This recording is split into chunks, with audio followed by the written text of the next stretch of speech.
పరిశుద్ధమైన బైబిల్ గ్రంథంలో ఈ విధంగా వ్రాయబడినది. మన్నైనది వెనుకటి వలనే మట్టికి చేరును, ఆత్మ దాని దయచేసిన దేవుని యొద్దకు చేరునని పరిశుద్ధమైన బైబిల్ గ్రంథంలో వ్రాయబడి ఉన్నది.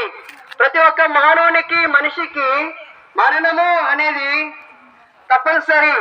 ఖచ్చితంగా ఈ భూలోకంలో జన్మించిన ప్రతి ఒక్క వ్యక్తి మరణించాలి. అయితే మరణించిన తర్వాత నీ ఆత్మ ఎక్కడికి వెళుతుంది? ఎప్పుడైనా ఆలోచన చేశామా? ఈ లోకంలో జీవించే జీవిత కాలంలో మానవుడు అనేక రకాలుగా ప్రయాసపడుతున్నాం. నాది నాది అని ఎంతగానో వేదనతో పోగులాడుతున్నాం. అయితే నువ్వు సంపాదించినవన్నీ ఏమవుతాయి? ఈ లోకంలో నువ్వు ప్రయాసపడిన ప్రయాసమంతా ఏమవుతుంది? ఎప్పుడైనా గ్రహించావా? ఈ లోకంలో నువ్వు ఎంత ప్రయాసపడినానో ఈ లోకంలో నువ్వు చనిపోతే వాటిని నీ వెంట తీసుకుని వెళ్ళలేవు. అయితే